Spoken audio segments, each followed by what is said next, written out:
Hello guys, welcome to CSS tutorial for beginner in Hindi series. दोस्तों आज के video में हम देखेंगे CSS कलर के बारे में कि कैसे हम CSS फाइल के थ्रू हम किसी टेक्स्ट का कलर चेंज करें या फिर किसी टैग के अंदर अगर कुछ भी टेक्स्ट टाइप हुआ है तो हम वहाँ पे उसकी कलर को कैसे चेंज कर सकते हैं, ये हम इस वीडियो में सीखने वाले हैं। तो चलिए देखते हैं कि हम CSS से अपने टेक्स्ट को कैसे कलर प्रोवाइड कर सकते हैं। ये मैंने पिछले वीडियो में ये HTML फाइल बनाई थी और ये यहाँ पे एक CSS फाइल बनाई थी जिसमें मैंने ये CSS कमेंट के बारे में बताया था। अब दोस्तों CSS में जो कलरिंग होती है, जो टेक्स्ट की कलरिंग होती है वो 3 टाइप्स की होती है। यहाँ पे आप देख सकते हैं कि हम कलर 3 तरीकों से प्रोवाइड कर सकते हैं अपने किसी टेक्स्ट को।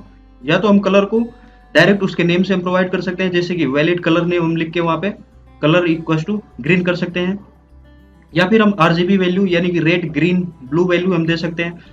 उसको लिखने का तरीका ये है RGB, देन उसकी वैल्यू ये रेड की वैल्यू है और ये यहाँ पे ग्रीन की है और ये ब्लू की है। ऐसे भी आप प्रोवाइड कर सकते हैं। इसमें एक और आगे कॉमा लगा के एक हम ऑफसेट यूज करते हैं जिससे वो ट्रांसपेरेंट जैसा इफेक्ट उसका दिखेगा। और आगे यहाँ पे हम लगाते हैं RGBA, वो मैं आपको आगे की वीडियो में बताऊंगा। और एक और इसकी कलरिंग की मेथड होती है यहाँ पे हेक्स वैल्यू, जिसमें हम हेक्साडेसिमल कलर वैल्यू देते हैं। यहाँ पे भी दो के पेयर होते हैं, जैसे कि यहाँ पे रेड के FF, ग्रीन के 00 एंड ब्लू के भी 20। तो यहाँ पे अभी ये FF है, यानी कि जो रेड की वैल्यू है वो हाई पोजीशन पे है, यानी कि ये पूरा रेड कलर में ये वैल्यू प्रिंट होगी या फिर डिस्प्ले होगी ब्राउजर पे। तो चलिए हम इसको प्रैक्टिकली करके देखते हैं कि कैसे हम CSS में अपने किसी टेक्स्ट को कलर कैसे प्रोवाइड कर सकते हैं। ये तीनों मेथड बारी बारी से हम यूज करेंगे। सबसे पहले मैं यहाँ पे यूज कर लेता हूँ वैलिड कलर नेम से, यानी कि हम उसको डायरेक्ट ग्रीन या फिर अगर हमें कलर का नेम याद है कोई भी रेड ग्रीन ब्लू येलो जो कुछ भी है हम उसके अकॉर्डिंग कर सकते हैं। फिर बाकी सारे ये मैं एग्जाम्पल उसके बाद करूंगा। तो चलिए देखते हैं।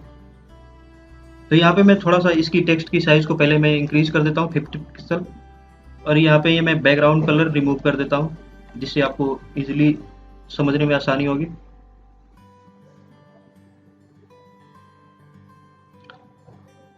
अब दोस्तों मैंने यहाँ पे ये पैराग्राफ टैग के ऊपर मैंने स्टाइलिंग किया है। आप देख सकते हैं यहाँ पे ये एलिमेंट है, पैराग्राफ एक P टैग से स्टार्ट है यानी कि P एलिमेंट। तो उस पर मैंने स्टाइलिंग किया है जिसकी फॉन्ट साइज ये 50 पिक्सल है। पहले इसकी साइज को हम चेक कर लेते हैं कि ये बराबर आ रही है कि नहीं। ये देखिए ये आ रही है। अब हम इसकी कलर को चेंज करते हैं।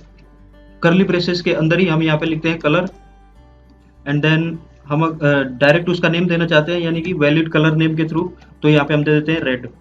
इसको सेव करके इसकी आउटपुट को देखते हैं, रिफ्रेश करते हैं इसको। ये देखिए इसकी कलर वैल्यू चेंज हो गई। तो दोस्तों हम इस तरीके से वैलिड नेम देके भी हम कलर को चेंज कर सकते हैं। अब यहाँ पे बात कर लेते हैं हम RGB वैल्यू की, कि हम किसी टेक्स्ट को कैसे RGB वैल्यू दे सकते हैं। चलिए देखते हैं। मैं इसको यहाँ से रिमूव कर देता हूँ, रेड। इसको रिमूव करके मैं यहाँ पे लिखता हूँ RGB, देन स्मॉल ब्रैकेट। अब इसके अंदर हम वैल्यू प्रोवाइड करते हैं। जैसे कि मैं यहाँ पे चाहता हूँ कि ब्लू कलर में प्रिंट हो, तो जैसा कि आपको मैंने बताया था RGB यानी कि red green and blue, RGB का यही वहाँ पे मीन होता है।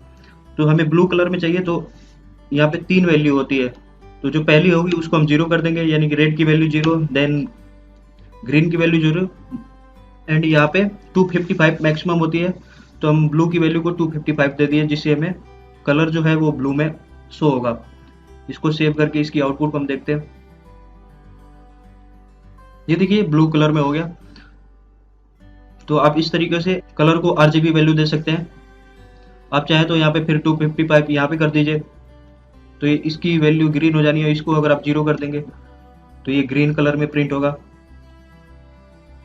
ये देखिए ग्रीन कलर में हो गया।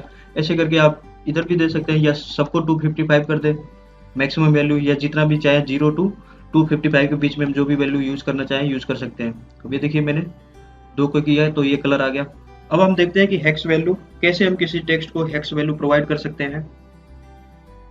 यहाँ पे जो मैक्सिमम वैल्यू होती है वो F होती है, हेक्साडेसिमल वैल्यू, और यहाँ पे मिनिमम जो होती है ये 0 होती है, यानी कि 0 to 9 तक पहले ये वैल्यू चलेगी, उसके बाद A to F तक चलेगी। तो आप जैसा चाहें अपने रिक्वायरमेंट के अकॉर्डिंग यहाँ पे वैल्यू उसको प्रोवाइड कर सकते हैं, हेक्साडेसिमल वैल्यू।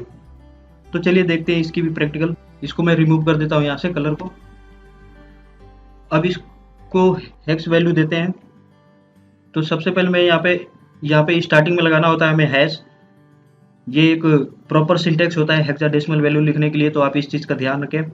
अगर मैं यहाँ पे FF एंड देन 0000 यानी कि रेड की वैल्यू यहाँ पे मैक्सिमम है, यानी कि रेड प्रिंट होगा, देन ग्रीन की वैल्यू 0 है और यहाँ पे ब्लू की वैल्यू 0 है, यानी कि ये दोनों की वैल्यू 0 है, बाकी ये रेड कलर में प्रिंट होगा। इसको इसकी आउटपुट हम देख लेते हैं, इसको सेव करके रिफ्रेश किया, ये देखिए ये रेड में प्रिंट हो गया। तो आप ये इजीली ऐसे देख सकते हैं। तो आप अलग अलग तरीकों से जिस भी टैग के ऊपर, जिस भी एलिमेंट के ऊपर आप ये CSS की ये कलरिंग करना चाहते हैं, तो आप इन तीन वे से कर सकते हैं।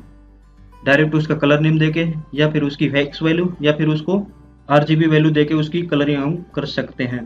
दोस्तों अगर आपको ये वीडियो अच्छा लगा तो आप वीडियो को लाइक करें, कमेंट सेक्शन में कमेंट करें और मेरे चैनल को सब्सक्राइब करें। तब तक के लिए धन्यवाद।